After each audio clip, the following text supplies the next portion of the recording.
Thank you. Who am I talking to? This is Nabi. How are you doing? What up, Nog? Yeah. So Mia, we have Oh, wow. oh shit. We have number 9 ranked UFC featherweight Calvin Kattar. I'm sure that's going to move. First question for you is going to be from Caroline Pierce from BT Sport. What up, Caroline? Hello, congratulations on a spectacular performance. And before we get into talking about those elbows, how's that nose doing? You're still looking pretty, but I can see you're looking at it in the camera. I think the camera's inverted too, so it's fucking me up. Trying to see how it looks. It don't look good from any angle. But I'll tell you what, my heart feels good. It's full. That last fight, I came out of it clean, and it hurt inside because just didn't let it all go. And I did tonight. Landed a big shot, capitalized, and just very happy with how things finished up. Those injuries certainly hurt less when you get the win, hey? Look, let's talk about that finish. It was the right elbow that dropped Jeremy, and then, of course, it was the left that cut open the head. Just talk us through the finish as you saw it. Yeah, I didn't feel the first one. You never really feel the big one. And I saw him facing, saw him facing the ceiling, finished off. But I just kind of felt him coming in with something big. And I've been working a lot with my Thai coach, Jake Manini, with some pad work, knees, elbows. And I was able to, come over that jab, split the right hand with a big elbow, had him facing the ceiling, and it was a matter of finishing at that point. So yeah, very happy to get the job done, and shout out to Jake Manini. You talked as well about you felt a little bit disrespected that Jeremy didn't make weight by 4.5 pounds in the end. Do you think that kind of lit a fire underneath you even more? Yeah, but no, I had a fire underneath me for a long time since November, since the last one, and and it's been a long.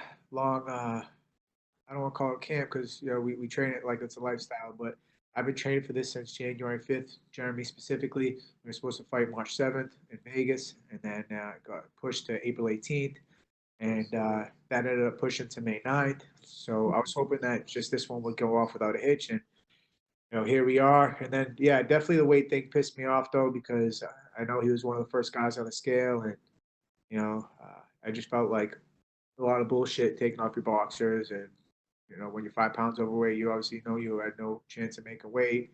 But after the finish, shout out to him, came up, gave me a handshake, and just said congrats on the fight. So respect there. Yeah, it didn't matter in the end, of course, you got the win. And a win over a veteran like Jeremy Stephens surely puts you in a good position now for another big moment fight. You said you want more big moment fights such as this. And is there a name in mind or, a ranking number that you'd be looking to fight next? Well, I like to be a top 5, so whoever that puts me in line with, hopefully, I like finding the guys with smaller numbers next to their names than mine. So whoever that's going to be, I'm with it. Maybe our Ultimate Fighter coaches would be cool. But I'm down for just, yeah, like you said, any big moment opportunities. And I was glad I was able to capitalize on tonight's big moment. And I'm going to parlay that into the next one and just keep letting it all go in there. Well, huge fight night, of course, but a quiet arena. And how was that experience for you? We've spoke to a few fighters tonight who have said that, you can hear the commentators and the coaches more clearly. What was it like for you? It was pretty funny. I landed a big shot or something. I'm pretty sure it was DC. Someone said, "Oh, Kattar lands a big shot. Jeremy just ate it," and I'm like, "Oh, thanks." Now Jeremy's gonna try to fucking land a big bomb on me, right? He's like, we just kind of both looked at each other, it was pretty funny, man. He came in and, but that was the theme. He was coming in, having some shots, and it sucks, man. He's 0-3. Tried everything he could to kind of break that, but this sport's tough. And I feel for him in that aspect. But it doesn't take me 3 wins to be hungry, man. It only takes 3 losses to get me hungry. Last one did enough, and I was happy to get that taste out of my mouth, especially after about a 5-month camp. And this is probably, who knows what this is going to do, but it feels a lot better with a W, and should be pretty. Should have my hands full tomorrow trying to beat up that mask on the flight home. And face recognition as well on your phones was a problem. Well, you know what? Maybe the mask will hide that enough where people will say, "Hey, what's wrong with your damn face?" Well, back in the win column. Congratulations. Rest up. Thank you. Next up, we have Aaron Bronsteiner from TSN. What up, Aaron? How are you, man? Good, man. You gotta tell my boy Joe we got an elbow finishes out there now, out here now. Yeah, I texted with him. He said as long as you landed a couple leg kicks, he was happy. But congrats on the big win. Shout out And to him. A couple too. Big thanks to Joe out there. I wanted to ask you, I mean, the fighters from Boston didn't look very good before you. They went 0-2. Did that throw you at all going into this? Man, it sucked to see, but like I said, man, I've been hungry. It didn't matter what anybody did. It just added to it. You know, I'll take all the chips I can get going into the fight, and there's a lot of chips on my shoulder going into this one. And I try not to get too high with the highs, too low with the lows. I try to stay even keel, and my two things I kept telling myself all camp was just stay in the moment, which kind of allowed me to not focus too far ahead, which was all the stress of kind of what's going on right now, and then is the fight going to happen? I said, no, just stay in the moment, man. Play it out how it plays out, and also just let it all go. Stay in the moment and let it all go. And I felt like we did that tonight. How did that help you tonight in particular? Because obviously fighters want to go by a script. They want to go through a routine that's normal to them. Obviously, everything about this event is abnormal. Was getting that in your head really important in terms of living in the moment tonight? I think the difference between good fighters and great fighters is the mentality they bring to the game. And right now, I'm really focused on trying to develop my mentality. And this pandemic was a big opportunity for me to do that. People look at it in a lot of different ways. For me, I saw an opportunity where I could, really hone in on my mentality, my focus to each session, each workout, each meal, each night's rest, just making sure I'm doing things daily that are going to win the fight in the long run. If you do enough of the right things every day, come fight night, you're going to be as prepared as possible.